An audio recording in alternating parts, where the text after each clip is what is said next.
Let us talk about classifications of halogen derivative of alkane. Halogen derivative of alkanes basically classified as a monohalogen derivative of alkane and polyhalogen derivative of alkane. Now, polyhalogen derivative of alkane again classified as a dihalogen derivative of alkane, trihalogen derivative of alkane and tetrahalogen derivative of alkane. I already told about it in our classroom. Now, next, dihalogen derivative again classified into two main type. One is geminal and second one is a vicinal.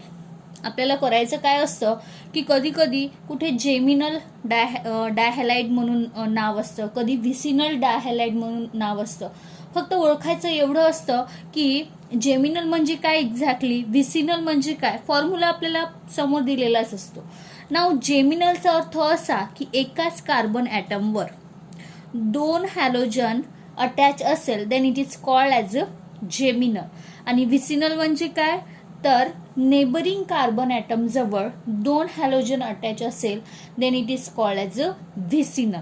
That's it. हे फक्त ओळखण्यासाठी मी तुम्हाला सांगत आहे की geminal कोणता, व्हिसिनल कोणता, हे जर ओळखायचं असेल तर या पद्धतीनं तुम्ही ओळखू शकता.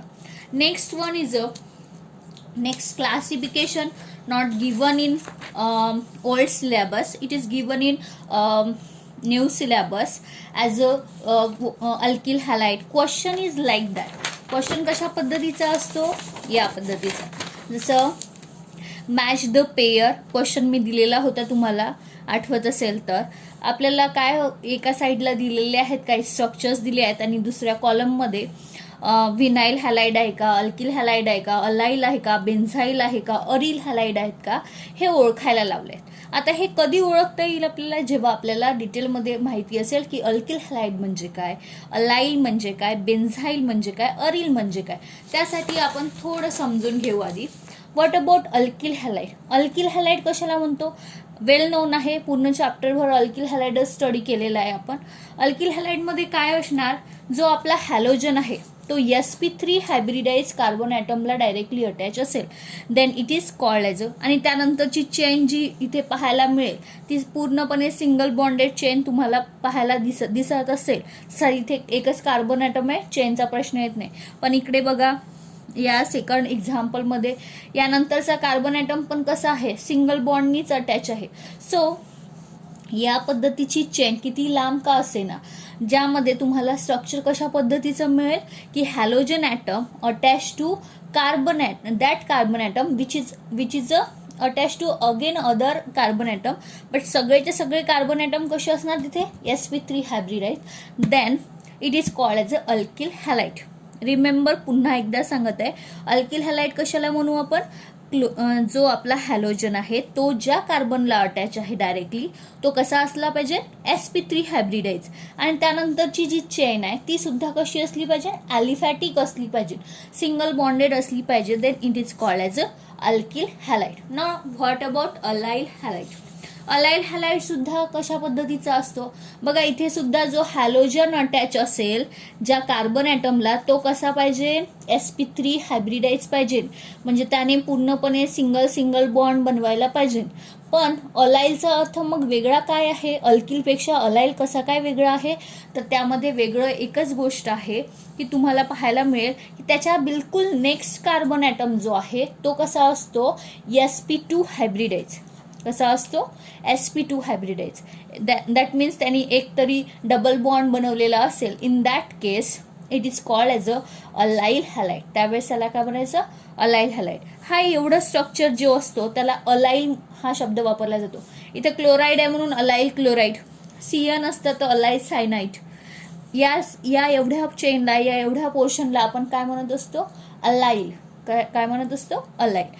सो रिमेंबर दॅट थिंग की हा जो पोर्शन आहे इथला जो हॅलोजन ज्या कार्बनला अटॅच आहे तो कसा आहे, sp3 हायब्रिडाइज. दॅट मीन्स त्यांनी काय बनवलेले आहे, सगळे बॉन्ड कसे आहे, सिंगल बॉन्ड बनवलेले आहेत.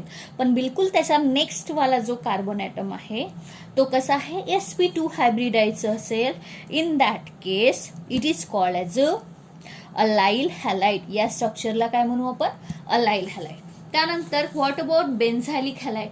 बेन्झायलिक हॅलाइडमध्ये सुद्धा हॅलोजन ज्या कार्बनला अटॅच असतो तो कसा पाहिजे, sp3 हायब्रिडाइज पाहिजे. बट त्याच्या नेक्स्ट कार्बन ॲटम हा कसा असला पाहिजे, ॲरोमॅटिक रिंगमध्ये असलेला हवा आपल्याला. आता ॲरोमॅटिक रिंग कशाला म्हणतात हे तुम्हाला चांगल्यानं माहिती आहे ना. ॲरोमॅटिक कशाला म्हणतात, अँटी ॲरोमॅटिक क्लासमध्ये मी डिस्कस केलं आहे याबद्दल. सो ॲरोमॅटिक रिंगला अटॅच असायला हवा. जरूर नाही की स्ट्रक्चर हे असंच असावं, इथे फक्त हायड्रोजनच असावे असं बिलकुल नाही आहे. हे स्ट्रक्चर सपोज करा या टाईपचं जरी असतं, कार्बन इकडे कोणासोबतही तो बॉन्ड बनवू द्या, इकडे आपला हॅलोजन आहे, इकडे CH3 असू द्या, इथे पण CH3 असू द्या, तरी सुद्धा हे स्ट्रक्चर हॅलोजन ज्या कार्बनला अटॅच आहे त्यांनी सिंगल सिंगल बॉन्ड बनवलेले आहेत. So it is a sp3 hybridize carbon atom. And तो sp3 हायब्रिडाइज कार्बन ॲटम कोणाला अटॅच आहे, ॲरोमॅटिक रिंगला अटॅच आहे. sp2 hybridize carbon atom of aromatic ring, then it is called as a benzylic halide. त्यावेळेस याला काय म्हणू आपण, benzylic halide. Now what about vinylic halide. Vinylic कशाला म्हणायचं, तर व्हिनायलिकला जर म्हणायचं झालं तर व्हिनायलिकमध्ये काय होतं की हॅलोजन ॲटम ज्या कार्बनला अटॅच असतो तो कसा असतो, sp2 हायब्रिडाइज असतो.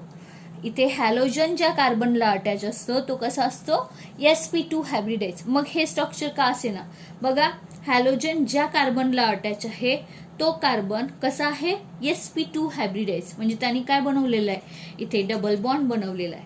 So it is called as a vinylic. If halogen is attach directly with sp2 hybridize carbon atom, then it is called as a vinylic. What about aryl halide. Aryl halide कशाला म्हणतात, aryl halide also known as a haloarenes. यालाच काय म्हणतात, hello arenes. काय असते exactly, जर suppose करा की halogen atom directly attach to aromatic ring, sp2 hybridize carbon atom of aromatic ring, then it is called as a aryl halide.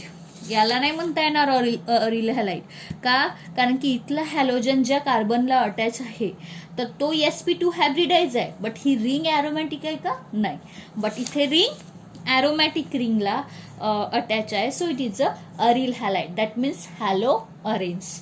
Now next one is a halo alkyne. Again according to the name, halogen ज्या तुम्हाला इथे थोडं कार्बनचे 5 bond झालेले दिसत आहे. So halogen ज्या कार्बनला attach आहे तो कसा आहे, sp hybridize.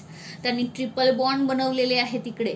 So it is a sp hybridize. So it is called as a halo alkyne.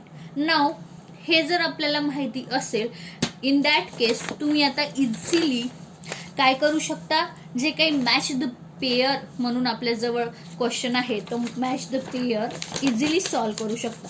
कशा पद्धतीनं, फर्स्ट स्ट्रक्चर्स दिलेलं आहे बघा, CH3 CH CH3 and this one is halogen. सांगू शकता तुम्ही आता हा हॅलोजन ज्या कार्बनला अटॅच आहे तो कसा आहे, sp3 हायब्रिडाइज आहे, आणि बाकी त्याला अटॅच असलेले कार्बन ॲटम सुद्धा sp3 हायब्रिडाइज आहे. So it is a alkyl halide. हा काय झाला आपला alkyl halide. Next one is a CH2 double bond CH2 halogen. In that case, halogen attached to that carbon atom which is sp3 hybridized. हा sp3 hybridized आहे, but त्याच्या बिलकुल next वाला जो आहे तो कसा आहे, sp2 hybridized. Then it is a allylic halide. बरोबर की नाही, हा काय झाला आपला अलायलिक हॅलाइड. सो आपण मॅच द पेयर जो आहे तो इझिली ओळखू शकतो. त्यानंतर CH2 double bond CH halogen. Halogen is attached to sp2 hybridized carbon atom, directly attached to sp2 hybridized carbon atom, then it is called as a vinylic halide. आणि अशा पद्धतीनं match the pair आपण काय करू शकलो, solve करू शकलो. So ही गोष्ट तुम्हाला लक्षात ठेवायची आहे. आणि अशा पद्धतीनं क्लासिफिकेशनचा जो पार्ट आहे इथे आपला झालाय. त्यानंतर नेक्स्ट जो आहे about boiling point. Next question जो आहे तो कशाबद्दल आहे, बॉइलिंग पॉइंट बद्दल. बॉइलिंग पॉइंटचं जर बघायचं झालं तर लक्षात घ्या की बॉइलिंग पॉईंट विषयी मी आधीच तुम्हाला सांगितलंय की बॉइलिंग पॉईंट जो असतो तो डायरेक्टली प्रपोर्शनल असतो कशाला, मोलर मासला, molar mass. And boiling point is inversely proportional to branching, and inversely proportional to branching. या दोन गोष्टीचा यूज करून तुम्ही कधीही कुठेही कशाबद्दल बोलू शकता, बॉइलिंग पॉईंट बद्दल बोलू शकता. नाव आपल्याला जे दिलेलं आहे त्यामध्ये आपल्याला इन्क्रीजिंग ऑर्डर विचारलंय. इन्क्रीजिंग म्हणजे आधी सगळ्यात कमी कोणाचा आहे तो लिहिणार आपण, त्यानंतर त्याच्यानंतर कोणाचा, त्याच्यानंतर आणि सगळ्यात जास्त कोणाचा, या पद्धतीने. सो लक्षात घ्या कोणकोणते स्ट्रक्चर दिलेले आहे. 1 bromopropane, CH3 CH2 CH2 Br, 1 bromopropane. दुसरा कोणता दिलाय, CH3 CH3 Br, 2 bromopropane. Next one is a CH3 CH2 Br, 1 bromobutane. And next one is a CH3 CH2 Br, and this one is CH3. Okay. So अशा पद्धतीचा हा A, B, C आणि D या टाईपचं structures तुम्हाला दिलेलं आहे. आता आपल्याला ओळखायचं आहे की कोणाचा बॉइलिंग पॉईंट सगळ्यात कमी, त्याच्यापेक्षा जास्त कोणाचा, त्याच्यापेक्षा आणखी जास्त कोणाचा, हा ऑर्डर लिहायचा आहे. कशा पद्धतीनं लिहाल तुम्ही. सगळ्यात पहिला point, boiling point is directly proportional to molar mass. जेवढा जास्त मोलर मास तेवढा जास्त काय असणार, बॉइलिंग पॉईंट असणार. मग याचा अर्थ असा की मास कोणाचं जास्त, ज्याचा फॉर्म्युला जास्त. इथे 3 कार्बन आहे, बरोबर आहे. So C3H7Br, C3H7Br, but here C4. Okay, C4H किती झाले इथे, H किती झाले, 3 4 5 6 7 8 9 H9Br. सो तुम्हाला पाहायला मिळेल स्ट्रक्चर नंबर C आणि स्ट्रक्चर नंबर D जो आहे याचा मॉलिक्युलर फॉर्म्युला सेम आहे. सो मोलर मास या दोघांचं सेम आहे, मोलर मास या दोघांचं सेम आहे. चला पुन्हा एक प्रश्न समजला आपल्याला की या दोघांचं मोलर मास कमी म्हणजे या दोघांचा बॉइलिंग पॉईंट कमी, या दोघांचा मोलर मास जास्त म्हणजे या दोघांचा बॉइलिंग पॉईंट सुद्धा कसा राहील, जास्त. पण आपल्याला या दोघांमध्ये सुद्धा कंपॅरिझन करायचं. In that case second point apply करायचा. ज्यावेळेस पहिले तर पाहायचं ज्याचं मोलर मास जास्त त्याचा बॉइलिंग पॉईंट जास्त. पण दुसरा पॉईंट कोणता आहे आपला की जिथे आपल्याला कन्फ्युजन आलं. चला मोलर मास तर सारखा आहे, बॉइलिंग पॉईंट दोघांचे पण जास्त राहील, पण मग या दोघांपैकी कोणाचा जास्त राहील यासाठी मला सेकंड पॉईंट यूज करावं लागेल. That boiling point is inversely proportional to branching. Inversely प्रपोर्शनलचा अर्थ काय होतो, as the branching increases boiling point काय होऊन जाईल, डिक्रीज होईल. म्हणजे याचा अर्थ असा की जिथं ब्रांच पाहायला मिळेल तिथं बॉइलिंग पॉईंट कसा राहील, कमी. म्हणजे याचा अर्थ असा की या Cचा बॉइलिंग पॉईंट जो आहे तो कसा राहील, सगळ्यात जास्त. Cचा बॉइलिंग पॉईंट सगळ्यात जास्त. Dचा काय झाला, त्याच्यापेक्षा कमी. Dचा कसं झाला, त्याच्यापेक्षा कमी. त्यानंतर या दोघांमध्ये कन्फ्युजन आलं कारण की या दोघांचे मोलर मास सारखे. So molar mass same, boiling point is directly proportional to molar mass. मग in that case second point use करणार. सो हियर ब्रांच असेल तर बॉइलिंग पॉईंट कसा राहील, कमी. आणि इथे कसा राहील, जास्त.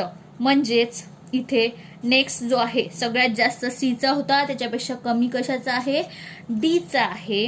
Dचा आहे. आणि त्याच्यापेक्षा कमी कोणाचा आहे आपल्याजवळ, Aचा. आणि त्याच्यापेक्षा कमी सगळ्यात कमी कोणाचा असणार आहे तर Bचा. आणि अशा पद्धतीनं आपण इन्क्रीजिंग ऑर्डर म्हणजे सगळ्यात कमी, त्याच्यापेक्षा जास्त, त्याच्यापेक्षा जास्त आणि त्याच्यापेक्षा जास्त असा बॉइलिंग पॉईंटचा ऑर्डर केला अकॉर्डिंग टू दिस 2 पॉईंट.